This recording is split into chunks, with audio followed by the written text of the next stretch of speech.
For press freedom, like some are saying?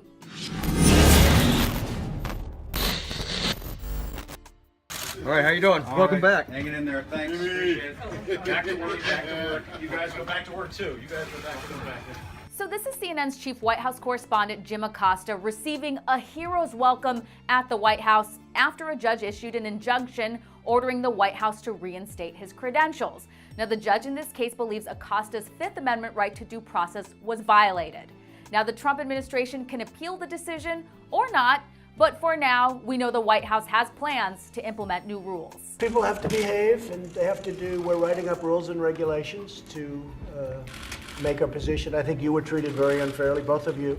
I think you were treated very unfairly because you have somebody interrupting you.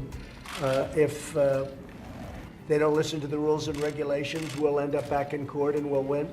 But more importantly, we'll just leave, and then you won't be very happy. So let me quickly remind you why Acosta was banned in the first place. The other folks. That's enough. Pardon me, ma'am. Mr. Excuse President. me. That's enough. Mr. President, the other folks. That's enough. Pardon me, ma'am. Some are using his case as an example of an attack on a free press, when that's clearly not the case. You just witnessed him speaking out of turn, asking inflammatory questions, and refusing to let a White House aide do her job, all while taking away precious time from other reporters in the room trying to get in their questions.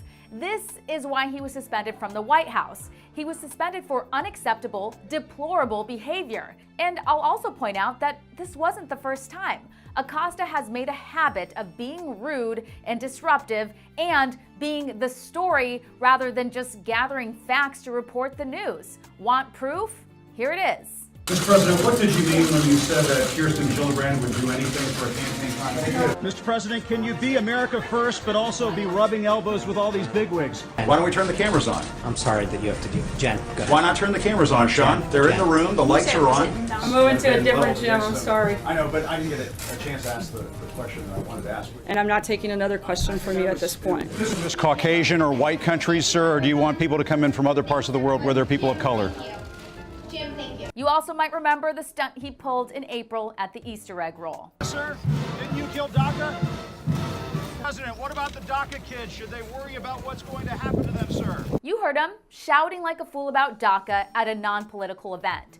There's a time and a place. This, I would argue, wasn't the time or the place. I couldn't imagine any news organization standing in solidarity with anyone who would have dared to treat Obama or his administration like this. It wouldn't have been tolerated for a second. So let me go over some facts. No one else has had their hard passes revoked. There's no absolute First Amendment right to access the White House.